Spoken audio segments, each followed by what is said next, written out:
Raising your prices can be tricky, so how do we do this without potentially losing our clients? My name is Anna, and today I'm going to share with you the steps that I take to raise my prices while keeping my clients coming back every time. First, you want to ask yourself, why are you raising your prices? Is it product costs? Or are you matching the rates of your local competitors? Or maybe your business offers something special that others don't. Whatever it may be, knowing the reason for changing your prices will give you the confidence behind making your decision, and when your clients see that, they'll feel confident in your decision as well. Next, set up a date for your new pricing. I like to give my clients at least 2 months notice before changing my prices. This way, they're not surprised, and it gives them time to prepare for the extra cost at their next appointment. This also gives them time to take advantage of the current pricing that you already offer. Now, how do we tell them? In my experience, I find that email is the most effective. This is an easy and organized way to get the word out and ensure that all your clients have the same amount of time to prepare for your new rates.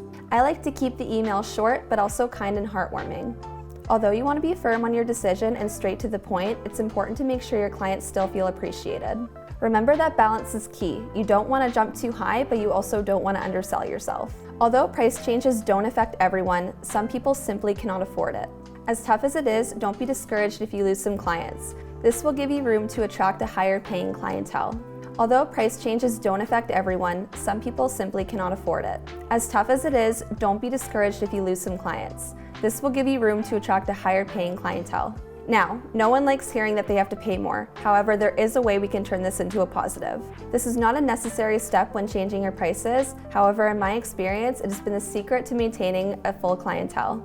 Now, in that same email, I like to include a special discount on something in the salon. It could be retail or a service, or you could send them home with something special at the end of their next appointment. It can be whatever you'd like.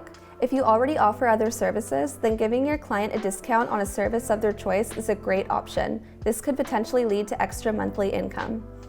By doing this, it will remind your clients that although you are increasing your prices, you still value their business and appreciate their loyalty to you.